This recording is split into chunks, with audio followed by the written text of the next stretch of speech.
नमस्कार सर्वांना. श्री स्वामी समर्थ. श्री सप्तशती गुरुचरित्रसार हा ग्रंथ काय आहे, याचे पारायण कसे करावे याची माहिती आजच्या व्हिडिओमध्ये घेणार आहोत. श्री गुरुचरित्र हा पावन ग्रंथ सर्वांनाच माहिती असेल.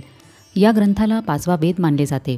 या ग्रंथाचे 1, 3, 7 दिवसांचे पारायण केले जाते. श्री गुरुचरित्र ग्रंथाचे पारायण करताना काही कडक नियमांचे पालन करावेच लागते.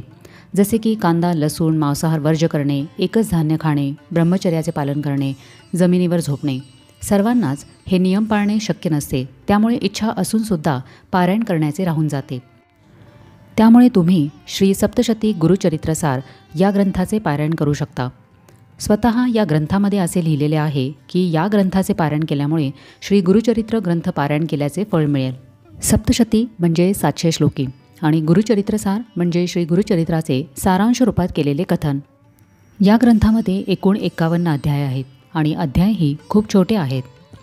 श्री सप्तशती गुरुचरित्रसार हा ग्रंथ श्रीमद परमहंस परिव्राजकाचार्य श्री वासुदेवानंद सरस्वती टेंबेस्वामी यांनी रचलेला आहे. श्री सरस्वती गंगाधर लिखित श्री गुरुचरित्र हा मराठीतील महान ग्रंथ आहे. श्री परमपूज्य वासुदेवानंद सरस्वती टेंबेस्वामींनी पूर्ण दत्तावतार श्री गुरु नृसिंह सरस्वती स्वामी महाराज यांच्या चरित्राचे सर्व साधकांना मुक्तपणे वाचन करता यावे यासाठी शके 1825 म्हणजे इसवी सन 1903 मध्ये कार्तिक महिन्यात श्रीगंगा तीरावरील श्री ब्रह्मावर्त येथे लिहून तयार केला. सप्तशती गुरुचरित्राची आवर्तने 10 करिता शुद्ध चित्ताने इष्ट साधे सुखे रहा. श्रीमद परमपूज्य वासुदेवानंद सरस्वती टेंबेस्वामींनी लोकांच्या इष्टकामना पूर्ण होण्यासाठी अनेक प्रकारचे ग्रंथ तसेच स्तोत्रे लिहिली. त्यासाठी त्यांनी एक प्रश्नावली तयार केली. त्यात जी 18 सूचित साधने आहेत त्यातील 8वे सूचित साधन वरील श्लोकाप्रमाणे आहे. ज्या भक्तांना आपल्या सांसारिक सात्विक इच्छापूर्तीसाठी ही प्रश्नावली बघितल्यावर उपरोक्त सूचित साधन येते, त्यांनी आपल्या शुद्ध चित्ताने श्री सप्तशती गुरुचरित्रसार या ग्रंथाची अत्यंत मनःपूर्वक 10 आवर्तने करावीत. म्हणजे 10 वेळा हा ग्रंथ संपूर्ण वाचावा. ज्या साधकाला 2.5-3 तास सलग वेळ असेल त्याने सकाळी स्नान झाल्यावर किंवा संध्याकाळी स्नान करून देवासमोर उदबत्ती निरांजन लावून तसेच देवाला फुले वाहून रोज 1 वेळा संपूर्ण ग्रंथ वाचावा. अशा वाचनाने 10 दिवसामध्ये संपूर्ण ग्रंथ 10 वेळा वाचून पूर्ण होईल. जर साधकाला जास्त वेळ नसेल तर त्यांनी त्याचे पुढीलप्रमाणे 7 दिवसामध्ये वाचन करावे. म्हणजे 70 दिवसात 10 पारायणे पूर्ण होतील. आता जर तुम्हाला 7 दिवसांमध्ये याचे एक पारायण पूर्ण करायचे असल्यास वाचन कसे करावे? या ग्रंथामध्ये 51 अध्याय आहेत. तर पहिल्या दिवशी अध्याय 1 ते 7, दुसऱ्या दिवशी अध्याय 8 ते 17, तिसऱ्या दिवशी अध्याय 18 ते 27, चौथ्या दिवशी 28 ते 34, 5व्या दिवशी अध्याय 35 ते 37, 6व्या दिवशी अध्याय 38 ते 43 आणि 7व्या दिवशी अध्याय 44 ते 51. तर अशा पद्धतीने 7 दिवसामध्ये आपले एक पारायण पूर्ण होईल.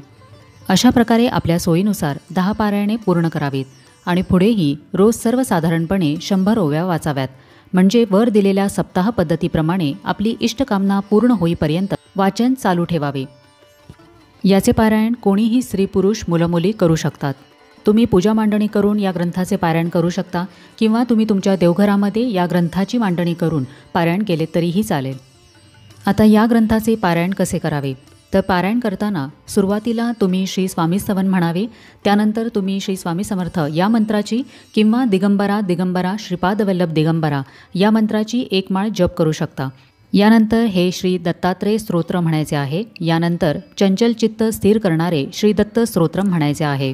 पारायण करताना आपले भरकटणारे मन एका जागी स्थिर व्हावे आणि शांत एकाग्र मनाने आपल्याकडून पारायण पूर्ण व्हावे यासाठी हे श्री दत्त स्तोत्र महत्त्वाचे आहे. आता इथून पुढे आपल्याला अध्यायांचे वाचन करायचे आहे. तर हा आहे अध्याय पहिला. इथे एक टीप दिलेली आहे. तर प्रत्येक ओवीतील तिसरे अक्षर रांगेने वाचित गेल्यास श्रीमद भगवद्गीतेतील 15वा अध्याय वाचल्याचे श्रेय पदरी पडते. भक्तांसाठी आम्ही ते प्रत्येक ओवीच्या सुरुवातीला देत आहोत.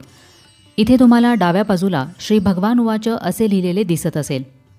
इथे प्रत्येक ओवीमधील तिसरे अक्षर रांगेने जोडल्यानंतर भगवद्गीतेतील 15वा अध्याय तयार होतो. म्हणजेच आपल्याला हा ग्रंथ वाचताना गीतेमधील 15वा अध्याय वाचल्याचेही पुण्य मिळणार आहे. इतकी सुंदर रचना परमपूज्य टेंबेस्वामी महाराजांनी केलेली आहे. मूळ श्री गुरुचरित्रातील अध्याय हे मोठे आहेत. त्याला वाचण्यास वेळही जास्त लागतो. या ग्रंथामधील अध्याय हे सारांश रूपात म्हणजे छोटे आहेत. त्यामुळे वाचनास वेळ कमी लागतो. एका बैठकीमध्ये या संपूर्ण ग्रंथाचे पारायण करण्यासाठी साधारण 1.5 ते 2 तास लागतात. त्यामुळे आपल्या कामाचे स्वरूप बघूनच पारायण करण्याची वेळ निवडावी. तुम्ही बघू शकता की यामधील अध्याय खूप छोटे छोटे आहेत.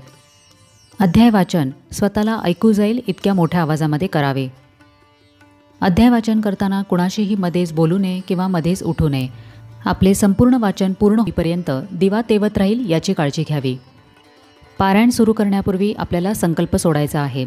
संकल्प घेताना आपल्या उजव्या तळहातावर थोडेसे पाणी, एखादे फूल, अक्षता घ्यायचे आहे. आपले नाव आणि गोत्र सांगायचे आहे. गोत्र माहिती नसल्यास काश्यप म्हणून उल्लेख करावा. श्री सप्तशती गुरुचरित्रसार या ग्रंथाची आपण किती पारायणे कोणत्या मनोकामना पूर्तीसाठी करणार आहोत हे आपल्याला सांगायचे आहे आणि श्री दत्तगुरू महाराजांनी किंवा श्री स्वामी समर्थ महाराजांनी आपली मनोकामना पूर्ण करावी आणि आपल्याकडून हे पारायण निर्विघ्नपणे पूर्ण करून घ्यावे व मान्य करावे असे म्हणायचे आहे आणि हे पाणी एखाद्या तांबणामध्ये सोडून द्यायचे आहे. कोणताही संकल्प घेताना मी अखंड सेवा करीन असे म्हणू नये, कारण आपल्याला मासिक धर्म, सुतक, विटाळ यांसारख्या अडचणी येऊ शकतात. वाचन सुरू करण्यापूर्वी आपल्याला आपल्या देवघरातील इतर सर्व देवीदेवतांची, स्वामींची, श्री दत्तगुरूंची पूजा करून घ्यायची आहे. या ग्रंथाचीही आपल्याला पूजा करायची आहे. ग्रंथाला अष्टगंध, अक्षता अर्पण करायच्या आहेत आणि पिवळे फूल अर्पण करायचे आहे. धूपदीप दाखवून वाचनाला सुरुवात करायची आहे. पारायणाच्या प्रत्येक दिवशी श्री दत्तगुरूंना, स्वामींना, या ग्रंथाला आपल्याला खडीसाखर, दूध साखरेचा नैवेद्य अर्पण करायचा आहे. आता या पारायणाचे उद्यापन कसे करावे हेही या ग्रंथामध्ये सांगण्यात आलेले आहे. उद्यापनाच्या दिवशी कांदा लसूण विरहित काहीतरी गोडाधोडाचा जेवणाचा नैवेद्य श्री दत्तगुरूंना आणि ग्रंथाला अर्पण करावा. जर तुमची इच्छा असेल तर तुम्ही श्री दत्तगुरूंच्या नावाने, स्वामींच्या नावाने एखाद्या गरजूला, गरीबाला अन्नदान आणि अर्थदान करू शकता. आपली पारायणे पूर्ण झाल्यावर पुरुषांनी 3 साधकांना आणि स्त्रियांनी 3 सुवासिनींना श्री सप्तशती गुरुचरित्रसार पोथी दान करावी. जे साधक या ग्रंथाचे पठण पारायण करतील, ज्यांना याची खरंच गरज आहे, अशांनाच या ग्रंथाची प्रत द्यावी. हे कधीही चांगले. धार्मिक पुस्तके जिथे मिळतात तिथे हा ग्रंथ तुम्हाला सहज उपलब्ध होईल. आता हे पारायण करताना नियम कोणते पाळावेत? आपली संकल्पयुक्त पारायणाची सेवा पूर्ण होईपर्यंत मांसाहार हा संपूर्णपणे वर्ज्य करावा. रोजचे जेवण हे कांदा लसूण विरहितच असावे. परान्न खाऊ नये. परान्न म्हणजे दुसऱ्याच्या घरी जेवणे, हॉटेलचे जेवणे. परान्न खाल्ल्याने बरेचसे दोष आपल्याला लागत असतात आणि यामुळे आपल्या सेवेमध्ये अडथळा निर्माण होऊ शकतो. म्हणून परान्न हे कटाक्षाने टाळावे. ब्रह्मचर्याचे पालन करावे.